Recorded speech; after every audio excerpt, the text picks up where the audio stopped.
চলে গেছে দিল্লি চলে গেছে না। দিল্লিতে গিয়ে কিন্তু উনি ওখানে শান্তিতে নাই। কেমন করে বাংলাদেশের মানুষের আরো অত্যাচার করবে, নির্যাতন করে ওই পরিকল্পনা করতেছে। কি 13 তারিখে বলে লকডাউন হবে, আর তার জন্য অন্ধকারের মধ্যে এসে কয়েকটা বাস্তা পুড়ে দিচ্ছে, দিয়ে ভয় দেখাতে আছে। আরে ভয় দেখে তো 15 বছর শাসন করছো, কিন্তু শেষ পর্যন্ত কি পারছো? পারো নাই। আবারও বলছি, শেখ হাসিনাকে বলতে চাই, আর ওইসব পাগলামি করেন না।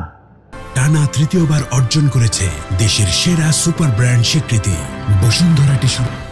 ওই অত্যাচার নির্যাতন করে অতীতে শাসন করতে পারেননি, সামনে ভয় দেখায় শাসন করতে পারবেন না।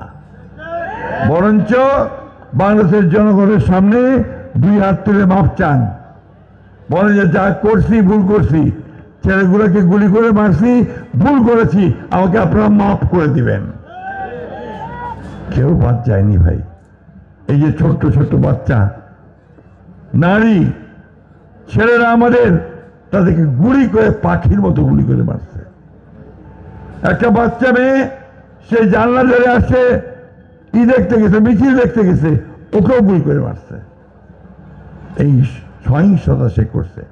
তারপরে আমরা বলতে চাই যে আমরা সেই প্রতিশোধের রাজনীতি করতে চাই না, আমরা শান্তির রাজনীতি করতে চাই। আমরা শান্তি দেখতে চাই বাংলাদেশে। বাংলাদেশে আর অশান্তি চাই না।